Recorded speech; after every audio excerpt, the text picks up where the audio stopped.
8 are street level individuals. We are able to seize 1,250.93 grams of shabu with a standard drug price of 8,506,295 pesos and 3 grams of marijuana which has a standard drug price of 360 pesos. And then for the implementation of city ordinance, this is the program of our no other than the Secretary DILG, Secretary John De Cremulya, for a safe city.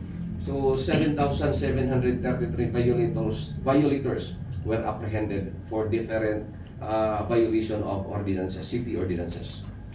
This includes curfew of minors, drinking in public places, traffic violations, and wearing half naked, no? So ito yung mga common na mga ini-implement natin.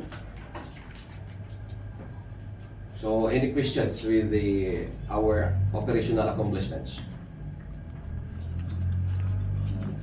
Sir, yung sa illegal drugs, sir, kumusta po yung situation or monitoring ninyo dito, sir, sa Iloilo City? Kasi naman natin na palagi nag-drug bypass operation yung mga kapulisan, pero bakit bakit marami pa rin supply, sir?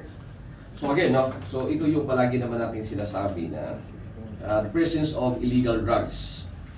Actually, that is one of our problem, considering that yung napakalaki ng ating area, not all places, especially on the entrance or access going to the city, ay napakarami, no?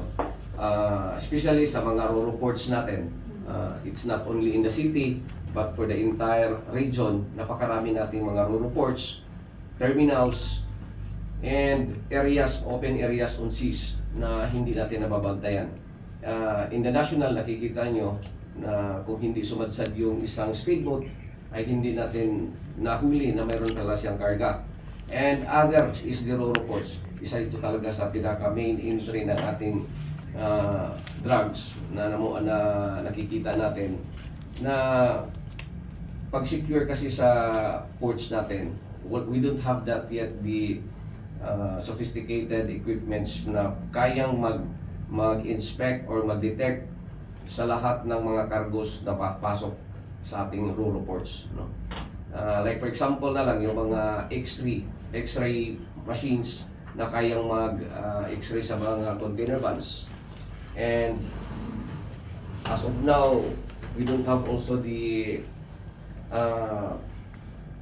policy of checking sa mga private cars na papasok sa ating mga rural ports. So, kung ganun, sir, parang hindi pa gaano ka-strict yung security? Stricto naman tayo, but we have limitations only.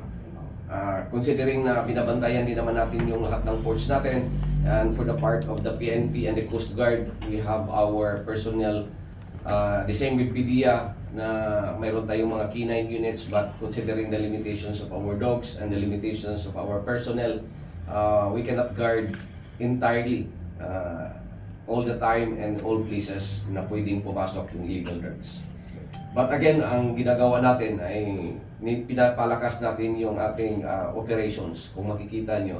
Especially, as of now, medyo maganda, kaya din maganda yung result natin kasi we go down to the level of the barangays, we talk to them, and encourage the public, no, na magkialam tayo sa laban sa droga.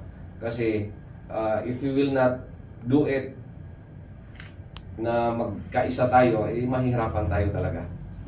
Pero sir, nakapag-usap na po ba tayo with the city government regarding po sa concern natin sa security concerns? Baka kasi may itulong din. Yes, no? Yes, napaabot na natin yan. And they have also, one of the problem natin dyan is the budgetary requirements. No? Kasi napakalaking, and it involves a lot of agencies to put up such kind of equipments. So it needs the national government. But for sure, it has brought up also for the national. May incidents na, sir, kung sa diin may nanakpan nga nagpasulot is aton nga ports. Yes. Pila na, sir, kami? I don't have yet the figure, but we have And then the same with yung mga nahuli natin sa daan na volume of drugs, they are coming from ports. Doon sila dumadaan sa mga ports. Sa And the same with terminals. No? We have also sa terminals na cargos, through cargos. Sir, deal with the port, sir. Okay lang namin. Actually, no, for our also operational, we will not yet divulge the specifics kung saan. Sir, Yes. in some of our operations, yung mga itinuturo natin nagpa-facilitate sa proliferation ng illegal drugs, ay yung mga mismong mga PBL, kuminsan dito sa BGMP, kuminsan doon daw sa NBP. Gumagawa po tayo, sir, ng coordination with these agencies para ma-pinpoint natin itong mga itinuturong nagpa-facilitate. Yes, no. Mayroon tayo namang joint coordination meeting quarterly. Involved lahat ng agency under the DALG to include din sa local government, no. So lahat ng ma-identify natin na pangalan na lalabas during the interrogation is finifeed natin, binibigay natin sa BGMP kung saan sila currently naka-detain. Oh, may response naman po ba tayo nakukuha from Yes, these yes. agencies? Yes, and we were able even to gather more informations.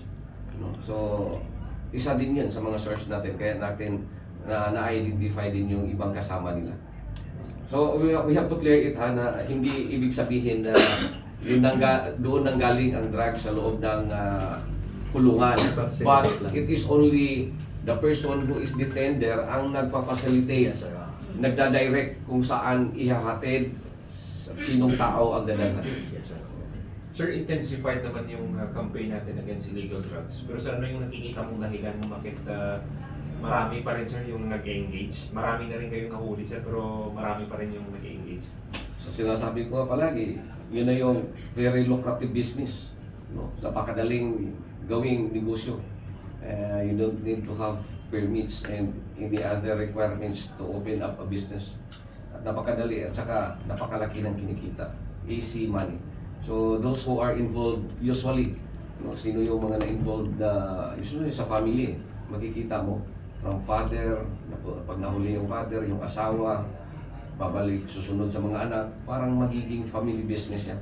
Kasi makikita mo naman na madali lang talaga ang negosyo sa drugs. At saka mas malaki ang kita talaga. Yes, sir. Sir, sa illegal drugs pa rin, meron pa tayong mga bagong players or ang nanguna pa rin ba ang yung dating mga player? As of now, wala na tayo niyan, yung mga dating players. Usually, newly identified ang ating mga nahuhuli. No, kasi yun nga sinasabi natin, may mga dumadating, may nahuhuli tayo. And then, yung kapag sa isang area, manahuhuli na yung drug personality, wala pang isang linggo, may papalit na naman. Kaya yung sa atin, relentless yung trabaho natin. Pabalik-balik tayo. But again, hindi natin hahayaan na makapag-gain momentum ang mga drug personalities sa area natin. Sir, may iban bala nga mga family sa mga suspect sa drug bypass nagareklamo at hasta subong, sir, kay nga nagambal sila nga kada bypass may kagamitan sila nga nagkakadula, tapos ang ginapasibanglan mga intel. That's our usual na usual na mga reklamo, no. So if we have this, yun yung sinasabi natin na if ever there are violations made by our personnel during conduct of any operations, they can file cases to our personnel, no. So hindi natin yan